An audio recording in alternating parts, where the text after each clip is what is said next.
Hello friends, मैं आशीष स्वागत करता हूं आपके अपने यूट्यूब चैनल पर। फ्रेंड, जैसा कि आप सभी को पता है कि इसमें रोजगार विद अंकित सर का जितना भी मॉक टेस्ट आता है उसे सॉल्व कर रहे हैं। इसमें देखिए, दिल्ली पुलिस का जो मिनी मॉक आ रहा है उस पर पूरे मिनी मॉक में मैथ के सवालों को हम लोग देख रहे हैं। ठीक है, हर दो दिन पर ये आते रहता है, तो इसे आप जरूर लगाइए। अब आपके एग्जाम में भी ज़्यादा समय नहीं रह गया। ठीक है, तो आप मिनी मॉक को जरूर दें। इससे आपका क्या होगा, टाइम में भी कमी आएगी और इसी का जो मिनी मॉक दीजिएगा वो आपको जीडी के लिए भी फायदेमंद होगा। और देखिए, मिनी मॉक लगाने से क्या होगा, सेक्शन वाइज आ जाता है, आपको पता चल जाएगा कि आप किस सब्जेक्ट में जो है थोड़ा मतलब वीक हैं, तो आप उस पर काम करना स्टार्ट कर दीजिए, क्योंकि अब ज़्यादा टाइम नहीं है। हम क्या करेंगे, इसमें दिल्ली पुलिस का जो मिनी मॉक है, इसमें 29 सितंबर का जो मॉक आया था उसे हम लोग सॉल्व करेंगे। इसमें टोटल 15 मैथ के सवालों को देखेंगे, तो पूरा वीडियो जरूर देखिएगा, इसमें आपको बहुत कुछ सीखने को मिलेगा। ठीक है, तो चलिए टेस्ट स्टार्ट करते हैं। अब देखिए, इसमें 25 मिनट का टाइम रहेगा, 15 क्वेश्चन रहेगा।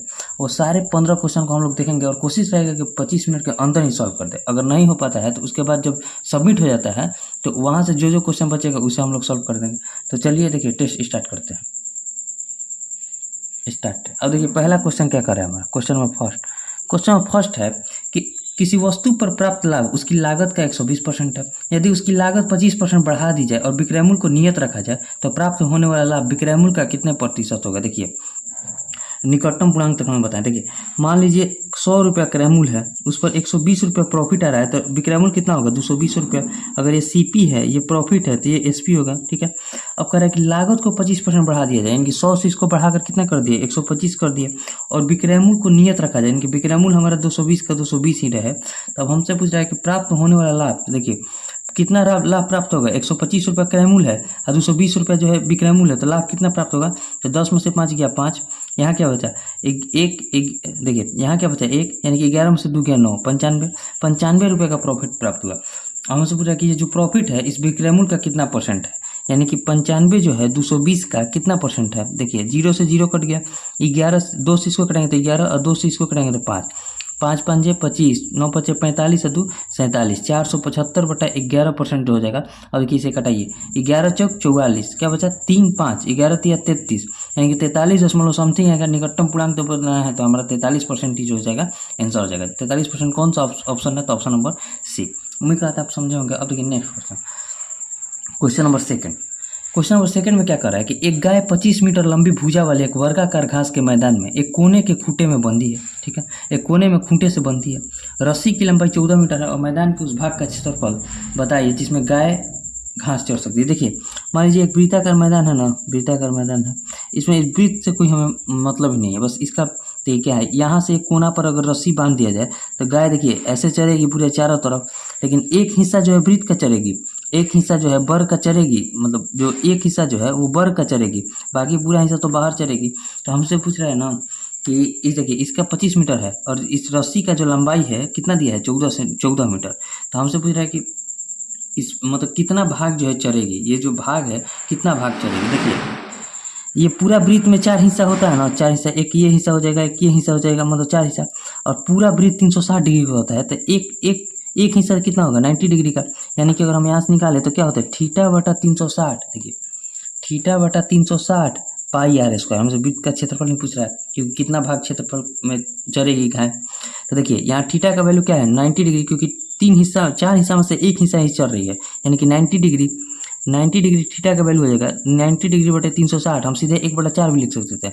अब गुने 22/7, त्रिज्या का मान कितना दिया है, 14 मीटर, यानी कि 14 × 14। ठीक है, 90 से इसको कटेंगे तो 4, 7 से इसको कटेंगे तो 2, 2 से इसको कटेंगे 2 और 2 से इसको कटेंगे 11। ठीक है, अब यहाँ देखिए 14 में जब 11 से गुना करेंगे तो 4 4 1 5 और 154 मीटर स्क्वायर जो है गाय घास को चढ़ सकती है। ठीक है, मैदान के उस भाग को चढ़ सकती है जहाँ गाय जो है घास को, यहाँ देखिए इस भाग का जो क्षेत्रफल हो जाएगा कितना हो जाएगा, 154 मीटर स्क्वायर।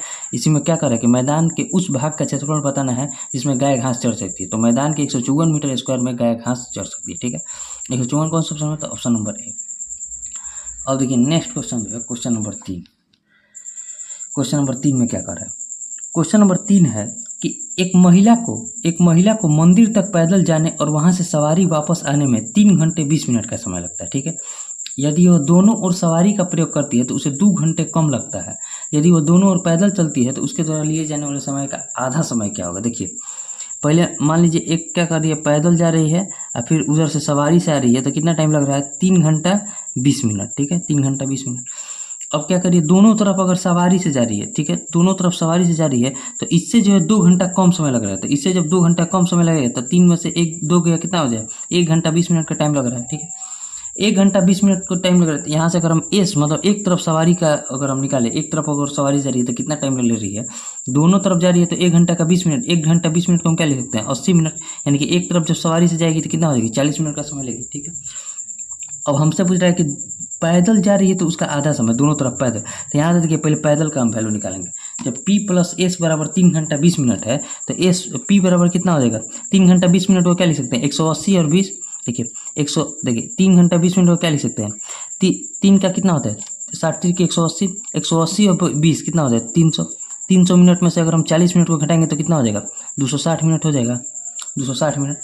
अब देखिए 260 मिनट जब हो जाएगा, देखिए समझिए यहाँ क्या होगा कि पैदल वो एक तरफ 260 मिनट का टाइम लेती है। 260 मिनट को हम क्या लिख सकते हैं, अगर टाइम में लिखना चाहें, अरे सॉरी देखिए गलती हो गई। तब 3 घंटा 20 मिनट को हम क्या लिख सकते हैं, 60 के 180 या 20, 200 मिनट। 200 मिनट में जब एक तरफ वो सवारी से 40 मिनट का टाइम लगती है तो एक तरफ पैदल वो कितना टाइम लगी, तो 160 मिनट का। हमसे पूछ रहा है कि अगर दोनों तरफ वो पैदल जाए तो कितना टाइम लगे, 160 का दुगना, ठीक है, और आधा इसका बताना है, यानी कि टोटल 160 का ही वैल्यू बताना है। तो 160 को हम क्या लिख सकते हैं, घंटा और मिनट में, तो 2 घंटा 40 मिनट लिख सकते हैं। देखिए फिर से समझाते हैं, इधर थोड़ा देखिए कन्फ्यूजन। पैदल और सवारी के साथ जा रही है तो 3 घंटा 20 मिनट का टाइम ले रही है। सवारी और सवारी के साथ जा रही है तो 1 घंटा 20 मिनट, इससे 2 घंटा कम ले रही है समय। यानी कि 1 घंटा 20 मिनट को हम क्या लिख सकते हैं, 80 मिनट। 80 मिनट एक तरफ सवारी से जाए तो वो 40 मिनट का समय लेती है। और पैदल प्लस सवारी का जो मान है 3 घंटा 20 मिनट है, यानी कि पैदल का मान हो जाएगा कितना, 160 मिनट, क्योंकि 3 घंटा 20 मिनट को हम 200 मिनट लिख सकते हैं ना। 200 मिनट में से 40 मिनट घटाएंगे तो 160 मिनट। अब बोल रहा है कि दोनों तरफ अगर पैदल जाए तो दोनों तरफ जो पैदल जाएगी तो 160 का दुगना समय लगेगी। एक तरफ जब पैदल जाने में 160 मिनट लगता है तो दोनों तरफ पैदल जाने में उसका दुगना समय लगेगा। लेकिन उससे आधा पूछ रहा है, फिर 2 से हम भाग दे देंगे, यानी कि इस 2 का कोई महत्व नहीं रहेगा। सीधा 160 मिनट को हम क्या लिख सकते हैं, तो 2 घंटा 40 मिनट। उम्मीद करते हैं आपको समझ में आया होगा। 2 घंटा 40 मिनट कौन सा ऑप्शन होता है, ऑप्शन नंबर डी। बढ़िया क्वेश्चन था। अब देखिए नेक्स्ट क्वेश्चन जो हो जाएगा क्वेश्चन नंबर 4। क्वेश्चन नंबर 4 में देखिए क्या कर रहा है। क्वेश्चन नंबर 4 है कि एक वस्तु के अंकित मूल्य पर 15%, 20% और 18% के 3 क्रमिक छूट देने के बाद उसे 2230 रुपये 40 पैसे में बेचा जाता है। तो वस्तु का अंकित मूल्य क्या है। मान लीजिए वस्तु का अंकित मूल्य 100 रुपया है, ठीक है। पहले उस पर क्या किया गया, 15% का छूट दिया गया, यानी कि 85 पर बेचा गया। फिर उसे क्या किया गया कि 20% का छूट दिया गया, यानी कि 80 पर बेचा गया। फिर उसे क्या गया कि 18% का छूट दिया गया, यानी कि 82 पर बेचा गया। तो टोटल कितना में बेचा गया, 2230 रुपया 40 पैसा, ठीक है। 2230 रुपया 40 पैसा। 1 मिनट रुकिए, 1 मिनट।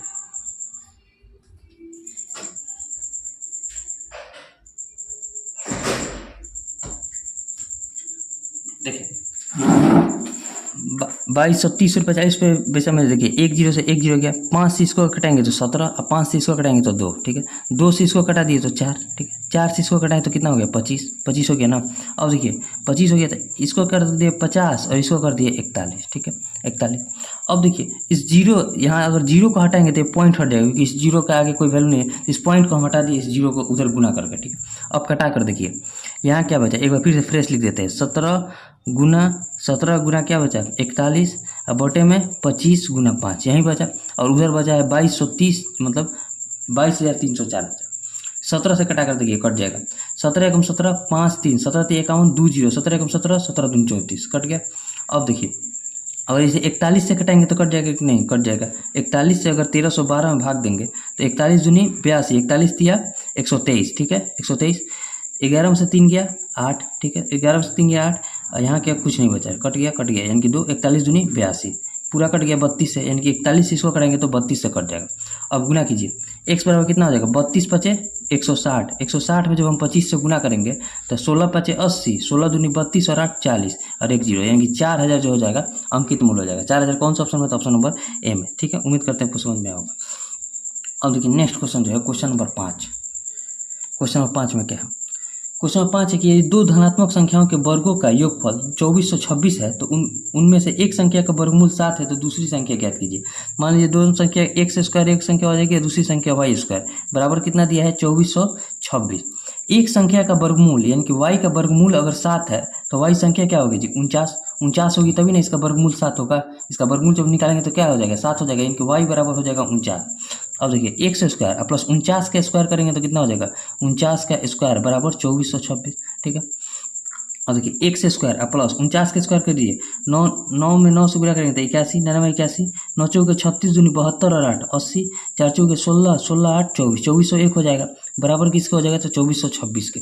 यानी कि अगर यहाँ से एक्स स्क्वायर बराबर निकाले 2426 में से 2401 गया तो कितना बचा 25, यानी कि एक्स बराबर कितना आ गया 5, यानी कि दूसरी संख्या क्या आ गई 5, यानी कि ये संख्या हो जाएगी 5 और ये संख्या हो जाएगी 49, ठीक है। उम्मीद करते हैं आपको समझ में आया होगा। 5 कौन सा ऑप्शन में, ऑप्शन नंबर ए। अब देखिए नेक्स्ट क्वेश्चन जो हो जाएगा क्वेश्चन नंबर 6।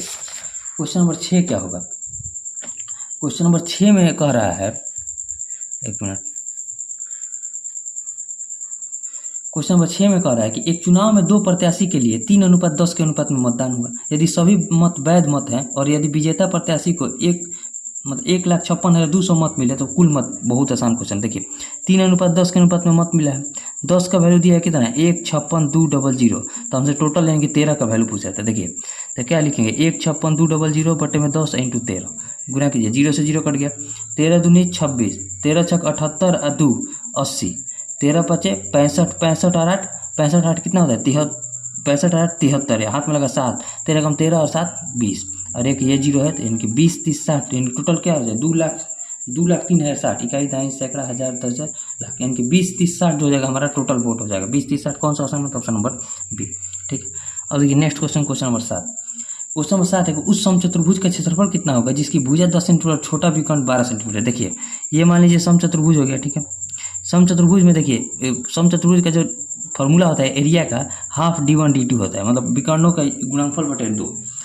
इसमें देखिए ये टोटल एक मान लीजिए पूरा 12 दिया है, मतलब छोटा विकर्ण 12 है तो ये 6 होगा और ये भी 6 होगा, और ये टोटल भुजा 10 सेंटीमीटर का है, यानी कि ये 10 है। अगर हम इस विकर्ण को निकालना चाहें तो ये एक दूसरे को समकोण पर काटेगी, ठीक है।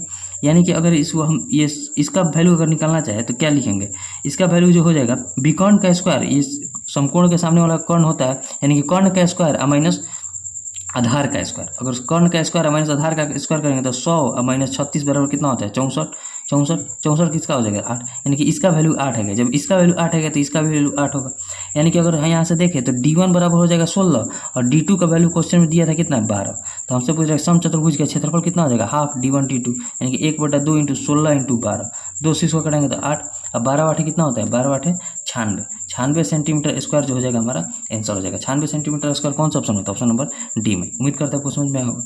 और देखिए नेक्स्ट क्वेश्चन जो है क्वेश्चन नंबर 8, क्वेश्चन नंबर 8 देखते हैं। क्वेश्चन नंबर 8, क्वेश्चन नंबर 8 है कि इनमें सबसे छोटी संख्या क्या है। देखिए छोटी संख्या निकालने के लिए ट्रिक आपको बताते हैं। 11/12 है, 13/14 है, 12/13 है, 15/16 है और क्या है 19/20 है। देखिए छोटी संख्या निकालना है तो इसमें इससे गुना और इसमें इससे गुना करेंगे। 14 अगर यहाँ कितना होता है 154 और 13 बार यहाँ कितना होता है 13 दही 130 है, 130 और 26 156, ठीक है। 13 दही 130 और 26 56, ये छोटा है तो हमारा ये बड़ा है तो हम इसको हम लेंगे नहीं, यानी कि ये जो हो जाएगा हमारा आंसर नहीं होगा, ठीक है। अब इसमें इससे गुना करेंगे और इसमें इससे गुना करेंगे, यानी कि 13 में अगर 11 से गुना करेंगे तो कितना हो जाएगा 143, और 12 में 12 से गुना करेंगे तो कितना हो जाएगा 144, यानी कि ये भी आंसर नहीं होगा क्योंकि ये 143 आ रहा है, ठीक है। इसमें हम 13 में 11 से गुना किया है, 12 में 12 से गुना किया तो ये भी हमारा आंसर नहीं होगा। अब 15/16 है और 11/12 है, 16 में 11 से गुना करेंगे तो कितना हो जाएगा 16 में 11 से गुना करेंगे तो 16 दही 160 है, 16 176, ठीक है 176। अब 12 में 15 से गुना करेंगे तो 180 होता है, 12 15 180। यहाँ भी देखिए ये भी यही छोटा है, यानी कि अभी तक ये भी आंसर नहीं होगा। अब देखिए लास्ट वाला चेक करते हैं, लास्ट वाला थोड़ा फ्रेश लिख देते हैं।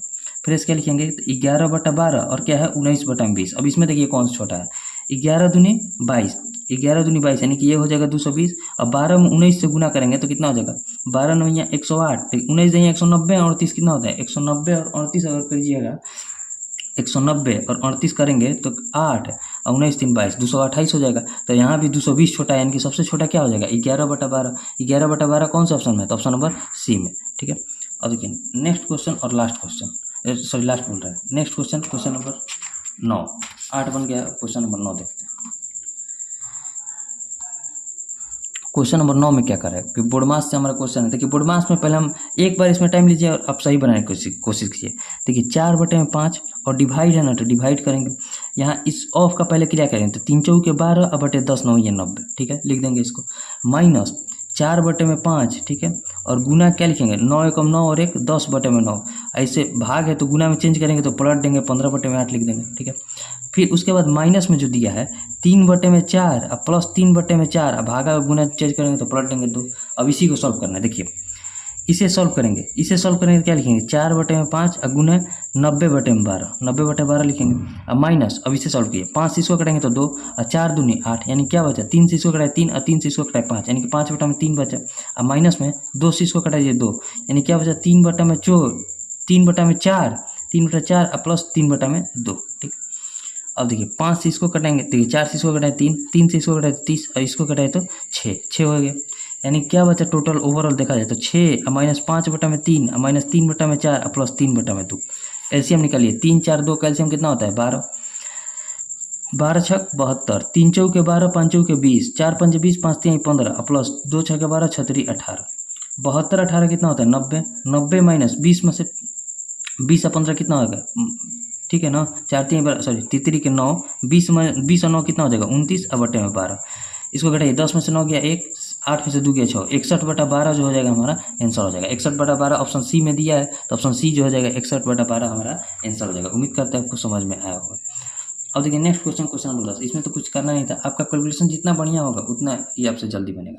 अब क्वेश्चन नंबर 10 में क्या करें कि 18,000 पर 1.5 वर्ष के लिए 10% वार्षिक प्रति वर्ष की दर से कुल ब्याज अर्धवार्षिक रूप से संशोधित होता है। देखिए इसमें कंपाउंड इंटरेस्ट निकालना है, क्योंकि कंपाउंडेड हाफ ईयरली इंग्लिश में दिया है। देखिए रुपया कितना है 18,000, एक साल में जब 10% का ब्याज लग रहा है तो आधा साल में कितना 5% का ब्याज लगेगा, और 1.5 साल के लिए कर है तो 3 बार रेट लगेगा, यानी कि यहाँ भी 5% और यहाँ भी 5%। 18,000 का 5% कितना होता है, 18 5 90, 900, यहाँ भी 900 और यहाँ भी 900, ठीक। अब 900 पर 5% दोनों पर लगेगा, तो 5% कितना हो जाएगा, 9 5 45, इसका हो जाएगा 45, और इसका 900 का 5% 45। अब इसका जब हम 5% निकालेंगे तो कितना हो जाएगा 5%, 45 5 40 5 200, 225, 225 को क्या लिख सकते हैं 2.25%। इसका 45 का जब हम 5% निकालेंगे तो 10% 4.5, उसका आधा यानी 2.25 हो जाएगा इस पर ब्याज। यानी कि ये आ गया हमारा टोटल CI, और ये है हमारा मूलधन। अब मूलधन में जब हम CI को जोड़ेंगे तो हमारा अमाउंट आ जाएगा, हमसे अमाउंट ही पूछ रहा है। तो देखिए पहले क्या लिखेंगे, पहले अगर लिखेंगे तो 18,000 लिखेंगे, ठीक है। फिर उसके बाद क्या लिखेंगे, 9 तिया 27, 2700, फिर क्या लिखेंगे 45 तिया 135, ठीक है, और फिर लिखेंगे 2.25, इससे जोड़ेंगे तो 2.25 हो जाएगा, ठीक है। 5 और 2 7, 3 यहाँ के 7 और 1 8, 18 2 20, यानी कि 20,837.25 जो हो जाएगा हमारा टोटल अमाउंट हो जाएगा 20,837.25। कौन सा ऑप्शन में है, तो ऑप्शन नंबर बी में, ठीक है। अब देखिए next question, question number 11, question number 11 देखते हैं। क्वेश्चन नंबर 11 में क्या कह रहा है कि एक पुस्तकालय में हर रविवार को औसतन 502 और हर शनिवार के औसतन 475 और सप्ताह के अन्य दिनों में औसतन 340 पर्यटक आते हैं। तो रविवार को शुरू होने वाले 30 दिनों के एक महीने में प्रतिदिन आने वाले पर्यटकों की संख्या। देखिए जब रविवार से कोई दिन शुरू हो रहा है तो इसमें 2 दिन जो होगा 5 दिन का आएगा, जो कि रविवार से स्टार्ट हो रहा है तो पहला तो संडे जो है 5 दिन आएगा, ठीक है, और उसके बाद मंडे, उसके अगला दिन मंडे जो होगा 5 दिन का आएगा। लेकिन हमसे क्वेश्चन पूछ रहा है कि संडे को जो यानी कि 5 दिन संडे आ रहा है, यानी कि बाकी सब जो दिन होगा वो 4 दिन का आएगा, ठीक है। यानी कि 5 दिन संडे है तो इसमें औसतन 502 लोग आ रहे हैं, ठीक है, 502 लोग आ रहे हैं। और शनिवार को दिन, शनिवार तो 4 ही होगा क्योंकि संडे से स्टार्ट रहता है, शनिवार को जो है कितना लोग आ रहे हैं 475 लोग आ रहे हैं। और टोटल अब कितना बचा 5 और 9, अब 30 दिन में 9 दिन चला गया तो कितना बचा 21, और बाकी औसतन दिन जो आ रहे हैं 340 लोग आ रहे हैं। तो हमसे पूछा टोटल एवरेज कितना होगा, टोटल एवरेज 502 में अगर 5 से गुना करेंगे तो कितना हो जाएगा 5 दूनी 10, 50 25, देखिए 5 दूनी 10 1 50 25, 2510 हो जाएगा। अब प्लस 475 में देखिए 4 चौके 1600, 75 चौके 300, यानी कि 16 3 1900, अब प्लस 21 चौक 84, 21 तिया 63 और 8 71, 7140 हो जाएगा। अब बटे में दिन से भाग दे देंगे, यानी कि 30 से भाग दे देंगे, टोटल हमारा एवरेज आ जाएगा। ये 0 है तो 0 0 पूरा कटा दीजिए, 1 का 4 5, ठीक है, और यहाँ क्या बचा 1 9 1 10, 10 5 15, 10 5 15, हाथ में लगा 1 8 8 1 9 9 2 11, 1155 और बटे में 3 कटाइए, तितरी के 9 2 5 3 8 24, 1 5 3 5 15, यानी कि 385 जो हो जाएगा हमारा औसतन टोटल लाइब्रेरी पुस्तकालय में लोग आ रहे हैं, ठीक है। 385 कौन सा ऑप्शन में है तो ऑप्शन नंबर डी में। उम्मीद करता है आपको समझ में भी आया होगा। और देखिए नेक्स्ट क्वेश्चन जो है क्वेश्चन नंबर 12। क्वेश्चन नंबर 12 में क्या कर रहा है कि व्यक्तियों के एक समूह में किसी काम को 20 दिनों में पूरा करने का निर्णय लिया गया, लेकिन उनमें से 5 व्यक्ति अनुपस्थित रहे। यदि समूह के अन्य व्यक्तियों द्वारा उस काम को पूरा करने में 24 दिन लगे तो समूह में कितने व्यक्ति थे? मूल समूह में कितने व्यक्ति? मान लीजिए मूल समूह में x व्यक्ति थे, उन्हें काम करने के लिए टोटल 20 दिन का समय लगता था, लेकिन 5 लोग अनुपस्थित रहे, यानी कि अब x - 5 लोग ही हैं और उन्हें कार्य करने में 24 दिन लग रहा है। तो हमसे x का वैल्यू पूछ रहा है। देखिए 4 से इसको घटाएंगे तो 5 और 4 से इसको घटाएंगे तो 6। क्या लिखेंगे? 5x बराबर 6x और माइनस के 30। तो x बराबर क्या हो जाएगा? x बराबर 30, यानी कि मूल समूह को हम x माने थे, मूल समूह में 30 व्यक्ति थे, यानी कि ऑप्शन कौन सा हो जाएगा? Option D. अब देखिए नेक्स्ट क्वेश्चन नंबर 13।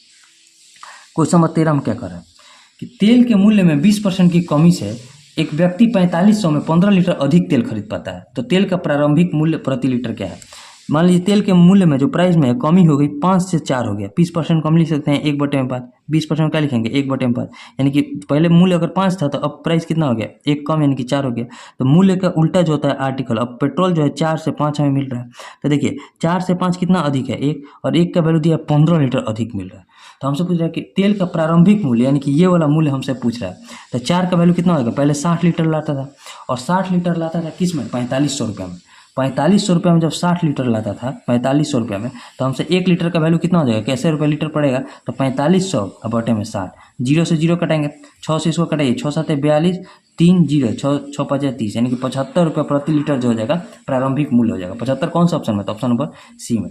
अब आखिरी के 2 क्वेश्चन बचे हैं, उसे भी देख लेते हैं। क्वेश्चन नंबर 14 और क्वेश्चन नंबर 15। देखिए क्वेश्चन नंबर 14 में क्या करें। क्वेश्चन नंबर 14 है कि 4 अलग अलग घंटियाँ 4, 12, 20 और 25 मिनट के अंतराल पर बजती है। यदि ये घंटियाँ एक साथ प्रातः 8 बजे बजती है तो वे दोबारा कितने बजे बजेगी? बस इसका एलसीएम निकाल देना है। 4 है, 12 है, 20 है और 25 है। एलसीएम अगर निकाले तो 5 × 5 इसे लिख सकते हैं ना। 20 कटाने के लिए 5 तो है, 5 चौके 20 कट जाएगा। 12 कटाने के लिए 4 है, 4 3 12 और 4 तहवे किया, यानी कि 50 25 चौके 100 दिया, 300 मिनट जो हो जाएगा हमारा ये हो जाएगा एलसीएम जब 300 मिनट हो जाएगा, यानी कि इसके बाद जो है दोबारा एक साथ वो बजेंगी। तो पहले वो 8 बजे सुबह में बजी है, उसमें 5 घंटा 300 मिनट को क्या लिख सकते हैं? 5 घंटा लिख सकते हैं, ठीक है। 300 मिनट का है या 5 घंटे का है। उसके बाद 5 घंटे बाद बजेगी, यानी कि 8 5 13, 1 बजे बजेगी। लेकिन जैसे ही 12 बजता है उसके बाद पीएम स्टार्ट हो जाता है, तो 1 PM में जो हो जाएगा हमारा बजेगा। तो 1 PM कौन सा ऑप्शन है? तो ऑप्शन नंबर बी। अब देखिए last question number 15। Question number 15 है कि 17 अलग अलग संख्याओं का औसत मान 15 है। यदि प्रथम 9 संख्याओं का औसत 14 है और अंतिम 9 संख्याओं का औसत 16 है, तब मध्य वाली संख्या क्या है? देखिए 17 संख्याओं का औसत कितना दिया है? 15। प्रथम 9 संख्या का औसत क्या है? 14, और अंतिम 9 संख्या का औसत क्या है? 16, ठीक है। यहाँ देखिए 9 9 18 हो गया, एक कम है, यानी कि इसी के अंदर जो कॉमन है उसी का औसत पूछ रहा है। देखिए सबको 15 रुपया लाना था, लेकिन 9 लोग जो है 14 रुपये लाए हैं, यानी कितना कम लेकर आए हैं? 1 रुपया कम लेकर आए हैं। कितने लोग? 9 लोग, यानी कि 9 रुपया कम आया है। लेकिन कुछ 9 लोग और जो है 9 लोग वो 16 रुपये लेकर आ गए हैं, यानी कि 1 रुपया एक्स्ट्रा लेकर आ गए हैं। तो कितना? 9 रुपया एक्स्ट्रा आ चुका है, यानी कि इनका औसत जो है उन्होंने मेकअप कर दिया, मेंटेन कर दिया। 9 में से 9 गया, कितना बचा? 0, यानी कि औसत पर जो हमारा कोई प्रभाव नहीं पड़ेगा। तो जो हमारी बीच वाली संख्या होगी, यानी कि कौन सी संख्या? तो अंतिम 9 संख्याओं का औसत, तो मध्य वाली संख्या जो हो जाएगी हमारा औसत पर कोई प्रभाव नहीं पड़ेगा, यानी कि पहले औसत 15 था तो अभी भी औसत 15 ही रह जाएगा, इनका ऑप्शन ए, ठीक है। अब देखिए हमारा टोटल 15 क्वेश्चन बन गया। अब इसे सबमिट कर देते हैं। Submit view result. देखिए यहाँ देखिए 15 क्वेश्चन बना है, 15 से अभी तक 3559, जबकि इसके एग्जाम जो है अब नवंबर में स्टार्ट होने वाला है। तो इसे अब ज़्यादा से ज़्यादा दीजिए। अब जिस तरह वीकली मॉक को देते हैं उस तरह इसे भी लगाइए, ठीक है। उम्मीद करता हूं आपको समझ में कोई भी क्वेश्चन में दिक्कत हुआ होगा तो उसे कमेंट जरूर कीजिएगा, हम बता देंगे। अब मिलेंगे नेक्स्ट वीडियो में, तब तक के लिए जय हिंद।